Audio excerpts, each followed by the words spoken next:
Hello, and welcome to Wesley United Methodist Church of Trenton, Missouri.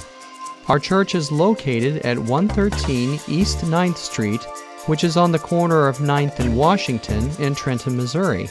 You can call our office between the hours of 9 a.m. to 3 p.m. Central Standard Time, Monday through Friday at 660-359-6762, or visit our website at wesleyunitedmethodist.us. Now we invite you to open your heart, mind, and body to the Word of God with Reverend Barry Boulware. The book of Isaiah is such an outstanding book in the Old Testament. Hear these words as the prophet speaks to the people.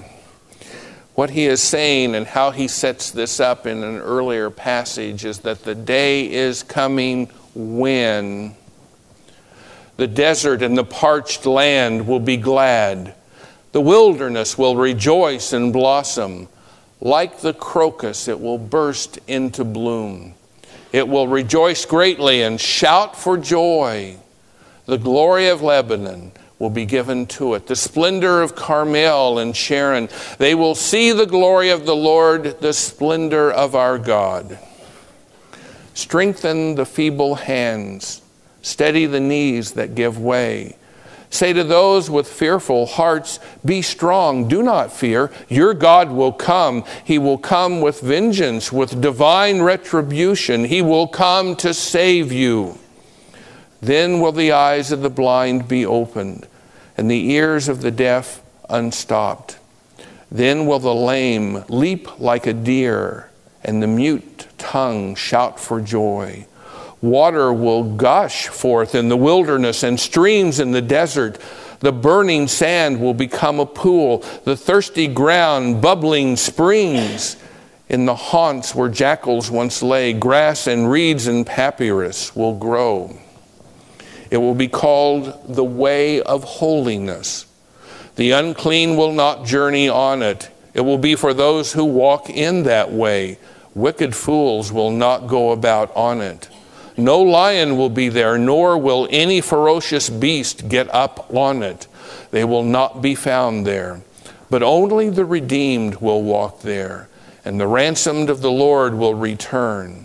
They will enter Zion with singing. Everlasting joy will crown their heads. Gladness and joy will overtake them, and sorrow and sighing will flee away. May God bless this reading of His holy written word. Please be seated. Some anonymous person has come up with this list. It is a list of when you're feeling a little down, here's some ways to cheer you up. Pop some popcorn without putting the lid on the popper. Drive to the grocery store in reverse. I'm just reading here, honey. Pay your utility bill in pennies. Write a memo to your boss in Pig Latin. When someone says to you, have a nice day, simply say to them, no thank you, I've made other plans. I love this one. Send a candygram to your favorite diet center. Make a list of things to do that you've already done. See, these make sense. Put your child's clothes on backwards and send them off to school. Rafe, Mom won't do that one. Delvin, you'll love this. Fill out your tax returns in Roman numerals. I like that. Make up a language and then go around asking people for directions. Peggy's brother, Ike Tall, and I are always playing practical jokes on each other. We do that, I think, to just keep the spirit of fun alive in the families. Well, when we were in Colorado here a couple of weeks ago, we came up with the idea that since the mountain trout out there in Colorado are so wonderful, that maybe Ike would appreciate one. So we shipped one to him. We shipped it on a Monday, and it arrived at his station on a Friday. Now, of course, this wasn't with dry ice or anything. Needless to say, the condition of that fish changed as it was being transported. And that was the week when we were having upper 90s, almost 100-degree weather. Okay? We do certain things to each other, all of us, from time to time, to bring some levity into our lives and to reduce the stress levels of our lives and to just remind us that there are things worth laughing about in our lives. It is so easy to forget that kind of thing. Isaiah 35 is one of my favorite passages in the entire Bible.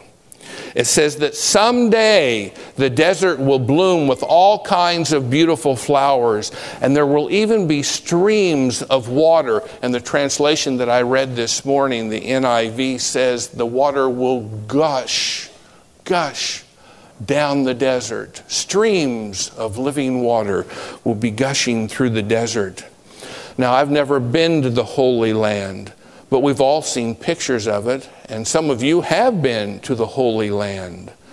I must say that part of that land is truly barren and desert in the pictures that I've seen, particularly the ones on television.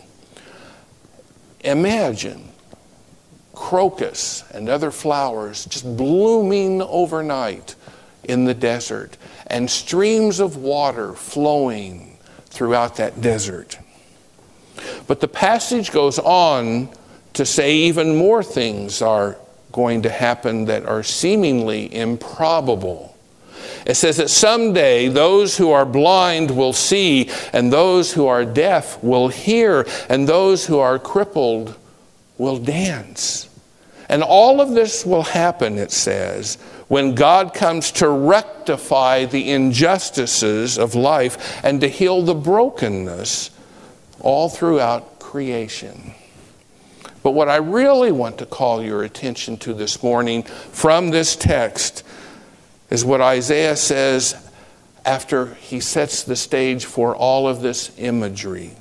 Isaiah says to the people of his day, with this news, in other words, with everything he has just said to the people, with this news, strengthen those who have tired hands, encourage those who have weak knees, and say to those who are afraid, be strong and do not fear, for your God is coming to save you.